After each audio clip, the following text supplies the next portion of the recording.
remote head, οπότε ξέρει πλέον να δει εκεί πέρα. Και φυσικά αυτή είναι η δομή πλέον μετά από το globe. Τώρα για να πάρουμε αλλαγές από άλλους, χρησιμοποιούμε το git fetch ή το git pull. Και μάλλον στέλνει και στο git pull. Οπότε, αν ο συνεργάτης μας έχει αυτό το repository, και εμείς έχουμε αυτό, και κάνουμε ένα fetch ή ένα pull, θα γίνει μια τέτοια. Φυσικά βρισκόμαστε εδώ και γίνουμε εδώ.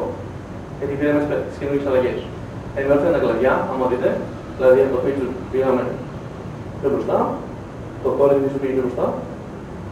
feature δεν άλλαξε το εδώ. Σήμερα δεν το βλέπω. Ναι, οκ. Αλλάζει μόνο το master. Αλλάζει το master επειδή πάει μπροστά, επειδή πήγε καινούργια αλλαγή και γίνεται όλο καινούργιο στις ενημερώσεις. Επίσης γίνεται αυτή τη στιγμή ταυτόχρονα merge. Ουσιαστικά το git pull κάνει ένα fetch και ένα merge. Και δημιουργεί και ένα commit για το merge. Έχω είναι fast forward του merge, οπότε δεν χρειάζεται να κάνει κάτι. Εμείς για να δώσουμε τις αλλαγές μας, χρησιμοποιούμε το git push. Το οποίο θα κάνει πάλι δύο πράγμα, του λες βάλε τις αλλαγές μου στο τάδε repository, στο τάδε κλαδί. Και κάνει ένα στο επόμενο repository τις ενημερώσεις στα κλαδιά και στα feeds. Και να γράψουμε δηλαδή, ουσιαστικά κάνουμε git push. Δίνουμε ουσιαστικά δύο τελείες στο όνομα του κλαδιού, τα ομορφισμένα. Π.χ. εμείς αν είχαμε το δικό μας κλαδί πριν το show branch και να διαγράψουμε κάπου ομορφισμένα, θα κάνουμε git push, ανά τελεία το όνομα του κλαδιού. Για να προσθέσουμε ένα κλαδί, πλέον δεν χρειάζεται καν να κάνεις αυτά. Το μόνο που κάνεις είναι ότι φτιάχνεις ένα κλαδί και κάνεις push. Ξέρεις από μόνο ότι το κλαδί αυτό είναι καινούργιο και άρα ένα κλαδί που το ομορφισμένο είναι πλούσιο. Δεν είναι αυτό. Και τέλος έχουμε διάφορα workflows που μπορεί να ακολουθήσουμε για το πώς θα νομίσουμε την κωδικά μας. Και ουσιαστικά είτε μπορεί να παίξει κατανεμμένα, να έχω ένα σερβερ στο σπίτι μου και να μιλάω με εσένα και εσύ με εμένα και εγώ με κάποιον άλλον και να μιλάμε όλοι μεταξύ μας. Ή μπορεί να έχουμε ένα κεντρικό σερβερ ο οποίος απλά δεν κάνει κάτι, απλά δέχεται αλλαγές και στέλνει αλλαγές. Και πιο πολλοί χρησιμοποιούν έτσι το Git με ένα κεντρικό σερβερ, παρόλο που είναι σε CVS. Υποθετικά θα μπορούσε κάποιος να είναι στο ίδιο μηχάνημα και να έχει πέντε repository διαφορετικά να βλέπουν όλοι, ας πούμε, εκεί. Ναι. Δηλαδή μπορεί να συγκεφαλιστεί το αποδόριο. Ναι. Οπότε διαλέγεις τι κάνεις ό,τι θέλεις. Δεν σε περιορίζεις πουθενά. Git hosting, γνωστές υπηρεσίες. GitHub είναι πιο γνωστό. RepoCC είναι αυτό που είναι όχι, projects τα οποία είναι μεγάλα και αυτό θέλουν κάτι που να γίνεται γρήγορα. Τα αριστερά προσφέρουν και πληρωμένες υπηρεσίες για να μην έχεις private repositories, ενώ τα δεξιά είναι μόνο free repositories. Περισσότερα, μερικά link. Το Git Community Group είναι πάρα πολύ καλό. Αν θέλετε να κοιτάξετε. Είναι πολύ μεγάλο. CSS υπάρχουν πάρα πολλά. Ποιοι είμαστε? Να ρωτήσω κάτι. Ναι. Άμα είσαι ένα branch και κάνεις git log, θα πεις το log εκείνο του branch μόνο, όχι και τον άλλο. Ναι. Διαφορετικά θα κάνουμε αυτό που λέγαμε με τα... θα πεις τα δύο branch με τις τελείες στην διάμεση για να δούμε... Σου δείχνει όμως τα άλλα κλειδιά που έχουν δημιουργηθεί και έχουν χρησιμοποιηθεί. Αλλά δεν σου δίνει από εκεί πέρα την ιστορία τους. Όχι, δεν έχει πρέπει. Ρίστε μου θέλετε. Πώς θα βγάλουμε λεφτά με αυτό? Πολύ εύκολο. Πες γιατί Git Ignore, αφού... Ωραία, το Git Ignore ουσιαστικά πάλι εκεί. Αυτό είναι.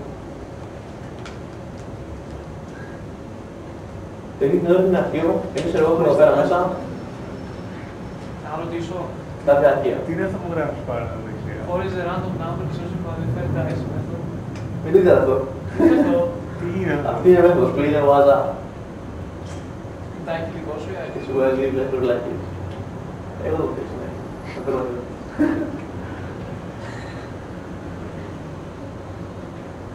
Και τα έχεις γράψει όλα. Και random quote. Θα έχει και στο Από GitHub πού? αυτά. Ναι. Οπότε, Είναι όντως στην τύχη τα quote. Γίνονται σάφλοι. Κοντινό, σαν είναι. Αυτό σημαίνει ότι ανακατεύει το αρχείο με τα quotes και παίρνει το πρώτο, την πρώτη γραμμή. Ναι, αλλά έχεις κάποια συγκεκριμένα quote. Ναι, έχω κάποιο συγκεκριμένο λόγο. Δεν παράγει, ξέρω εγώ. Όχι, να το πω έτσι, δεν ξέρω για να παίρνει αρχείο quote. Και ποια είναι τα quotes, πόσα έχεις.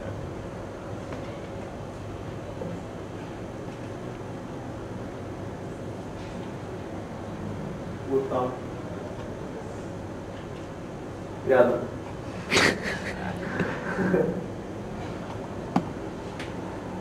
Ναι, έχω. Λαϊκής, εγώ το βρω στο Σαν κάτι ανάγκη.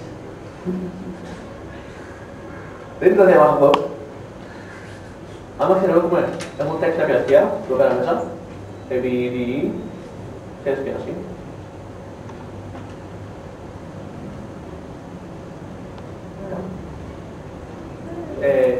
Ουσιαστικά μπορεί να θέλουμε να, το κύριο θέλουμε να τα βλέπουμε τα αρχεία αυτά και θέλουμε να κάνουμε ignore κάποια. Οπότε ξέρω εγώ, που λέμε, φτιάξει το git ignore και αναγνώρισε το C, ξέρω εγώ. Τι γίνεται. Ένα στο C. Οκ, το φτιάχνεις, οπότε ξέρω εγώ τώρα άμα κάνεις git status, σου λέει το C το βλέπω και το ignore. Αλλά βλέπω τα δελτία τα οποία δεν σε έρχομαι τώρα. Και άμα θες τα κάνεις. Το ονομαστικό στο slash αστεράκι είναι για να τα παίρνει όλα υπόψη. Είναι για να τα κάνει ignore όλα κανονικά. Και να μην τα κάνει ignore όλα, αλλά ευχαριστώ. Δεν το πρέπει αυτό γιατί έχω κάνει διαφορετικά πράγματα. Ουσιαστικά ένα το μου είναι να γίνει repository. Και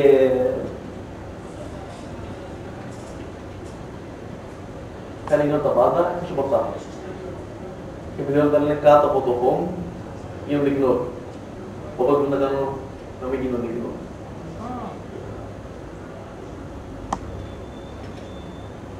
Γι' αυτό αυτό είναι στα λόγια. Καλό και ignore εκεί πέρα μέσα.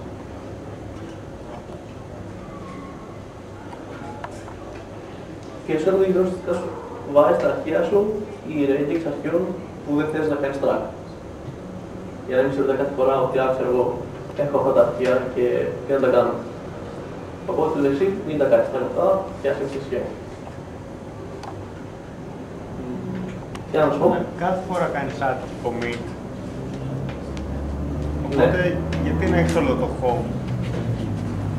Δηλαδή, όταν κλείνεις τον υπολογιστή, κάνει add και commit τα πάντα. Θα κάνει commit και θα βάζει τα μεθοδικά που μου πήραν. Το έχεις φτιάξει να το κάνει αυτόματα αυτό. Όχι, αλλά το κάνω εγώ που θέλω.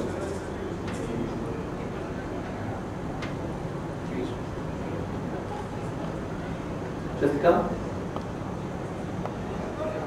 έχω το master, 4 master που είναι αμογωρισμένος δηλαδή και από την στιγμή ξέρω εγώ μπορώ να κάνω μια λογή και να στείλω εκεί πέρα. Εκεί να μου θέσω μια λογή κάπου εδώ πέρα.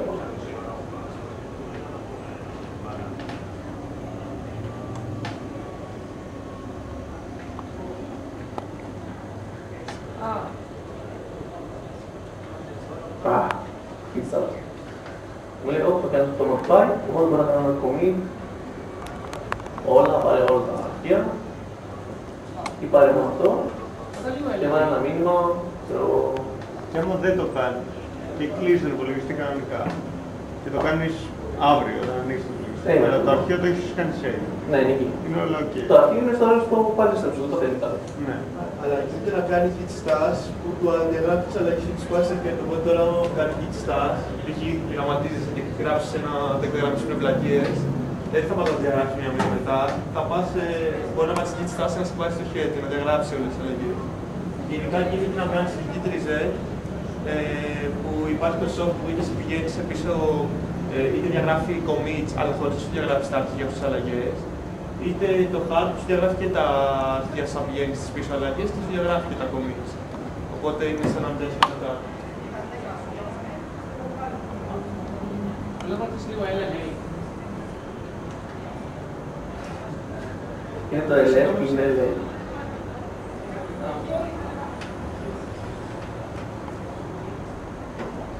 μπροστά. Αποκοιτής στην κάμερα ή...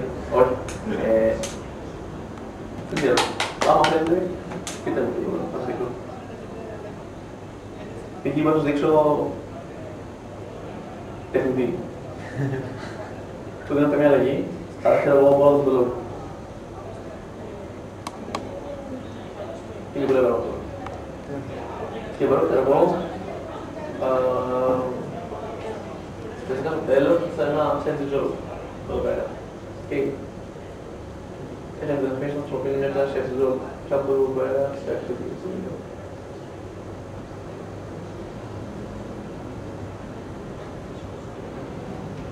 Πότε πρώτα είναι αυτό?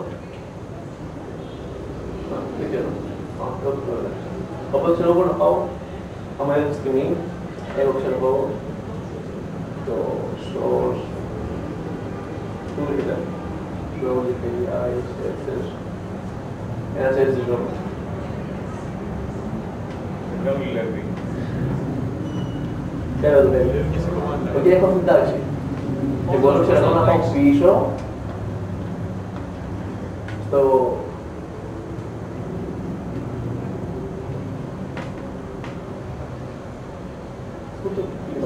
Μπορώ να πάω στο BCM 19-19-3 και δεν θα υπάρχει. Λογικό. Και μπορώ ξέρω να φτιάξω ένα νέο branch και να φτιάξω ένα search node για νέα τάξη. Γιατί ξέρω εγώ δεν μ' άρεσε τελικά. Και γενικά, όταν δουλεύεις σε κάποιο project με πολλούς, θα κάνεις git branch στις αλλαγές σου γιατί γράφεις κώδικα και δεν θες να γράψεις πράγματα τα οποία δεν θα λειτουργούν. Δηλαδή, μόλις τελειώσεις τις αλλαγές και φτιάξεις κάτι που λειτουργεί, τότε το κάνεις merge με το κυρίως branch που μπορεί να δουλεύουν και άλλοι. Καλώς ναι. Εσύ έλα ένα βάλεις όμως, για να δείξεις comment λέει, για αυτό δεν είναι. Να ξεχάσεις λέει. Δεν έχει τελικά. Πέρα από μέσα. Μόνο το χειμώνα λέει. Ρόμπος. Λέει και ρόμπος. Για να ξέρω λίγες. 3. 3. Έπαιξα